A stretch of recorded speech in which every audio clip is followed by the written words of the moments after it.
सच्चिदानंद रूपाय विश्वोत्पत्त्यादि Hathaway तापत्रय विनाशाय श्रीकृष्णाय वयं नमस्कृत्य नरं चैव नरोत्तमं देवी सरस्वती चैव ततो जय मुदीरयेत् धर्मदृढबद्धमूलो वेः स्कन्धः पुराणशाखाढ्यः कृतकुसुमो मोक्षफलो मधुसूदन पादपो जयति।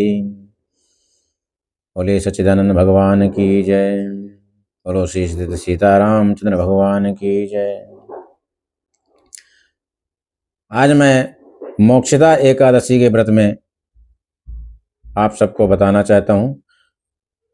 एक बार भगवान श्री कृष्ण युधिष्ठिर के पास बैठे हुए थे, तो युधिष्ठिर ने भगवान श्री कृष्ण से विनय पूर्वक मोक्षदा एकादशी का फल पूछा और कैसे करना चाहिए ये भी पूछा उन्होंने। भगवान श्री कृष्ण ने कहा कि मोक्षदा एकादशी का जो व्रत विधि विधान से करता है उसे मोक्ष की प्राप्ति होती है और समस्त पापों से मुक्त हो जाता है। इसके लिए भगवान ने बताया कि इस कथा व्रत को कैसे करना चाहिए और किसने किया। एक राजा था, गोकुल नगर था, वहां पर वैखानस नाम का एक राजा बड़ा धर्मात्मा और प्रभु भक्त था। उसने रात्रि में स्वप्न देखा कि मेरे पिता घोर नरक में पड़े हुए हैं, तो उसको बड़ा दुख हुआ। प्रातःकाल ज्योतिषी और वेद पाठी ब्राह्मणों से जाकर मिला और उनसे पूछा कि मैं अपने पिता को इस नरक से कैसे बाहर निकालूं।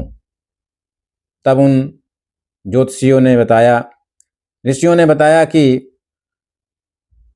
यहाँ पर एक समीप पे एक पर्वत है, वहाँ पर एक ऋषि रहते हैं, उनका आश्रम है, उनकी शरणागत में आप जाकर शीघ्र ही अपने पिता के बारे में मुक्ति का साधन आप पूछ सकते हैं।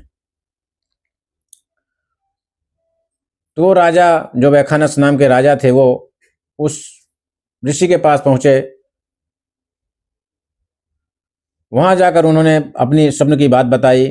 उन ऋषि ने कहा कि मोक्षदा एकादशी एक ऐसा व्रत है जिससे करने से आपके पिता को नरक से मुक्ति मिल जाएगी,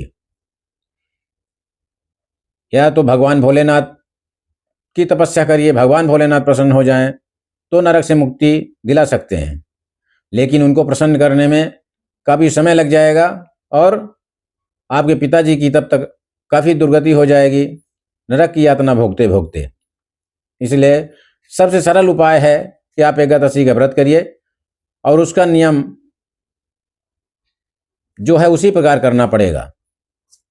तो वो वैखानस नाम के जो राजा थे वो तैयार हो गए और उन ऋषि ने जैसा बताया कि एकादशी के एक दिन पहले, दशमी के दिन, आपको एक ही टाइम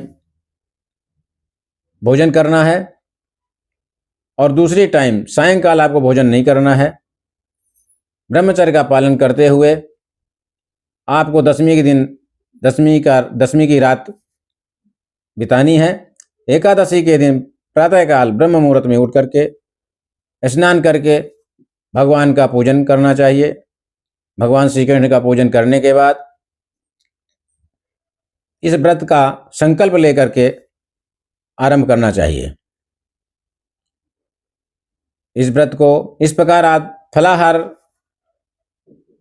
आप रह सकते हैं। इस व्रत को, इसमें अन्न तो बिल्कुल ही निषेध है, लेकिन बहुत लोगों ने इसमें एक चलन कर दिया कि चावल को छोड़ करके आप कुछ भी खा सकते हैं।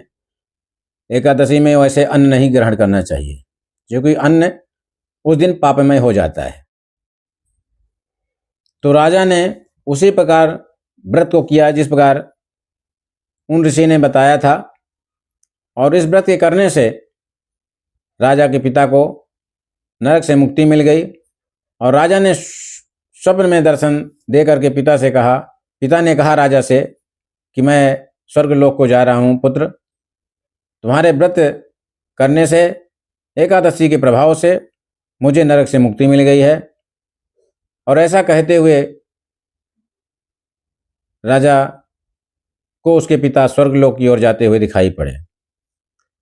इस तरह इस व्रत के करने से और उस एकादशी को अपने पिता को समर्पित करने से पिता को नरक से मुक्ति मिल गई। ये एकादशी का महात्मा है।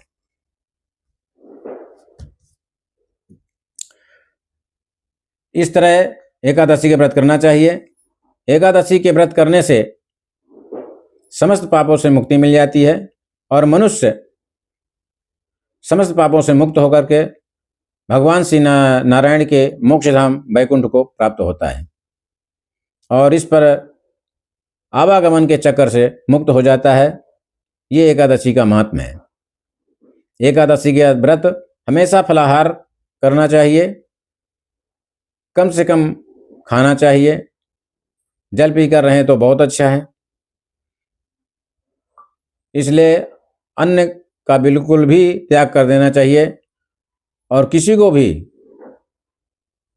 जिसको बहुत ज़्यादा भूख लगती है वो फलाहार रह ले और भी व्रत के समय खाने वाली चीज़ें उनको खाए, लेकिन एकादशी के दिन अन्न बिल्कुल नहीं खाना चाहिए। कुछ लोग ऐसे हैं जो व्रत नहीं कर सकते, जिन्हें बहुत भूख लगती है या कमज़ोर हैं, तो वो भी कुछ और भी खाकर रह सकते हैं, लेकिन अन्न बिल्कुल नहीं खाना चाहिए। ये एकादशी कहती है। एकादशी के व्रत का ये महात्म्य है।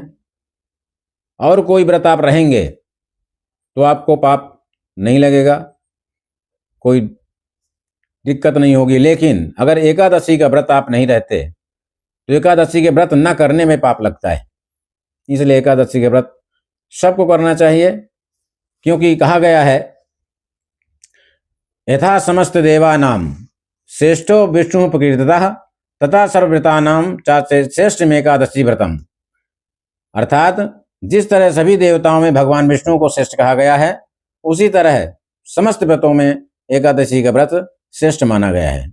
इसलिए आप सबसे निवेदन है कि एकादशी का व्रत करें और जल पीकर रहें, फल खाकर रहें, लेकिन एकादशी के दिन अन्न ग्रहण न करें। इसी के साथ जय श्री राधे, जय श्री कृष्ण।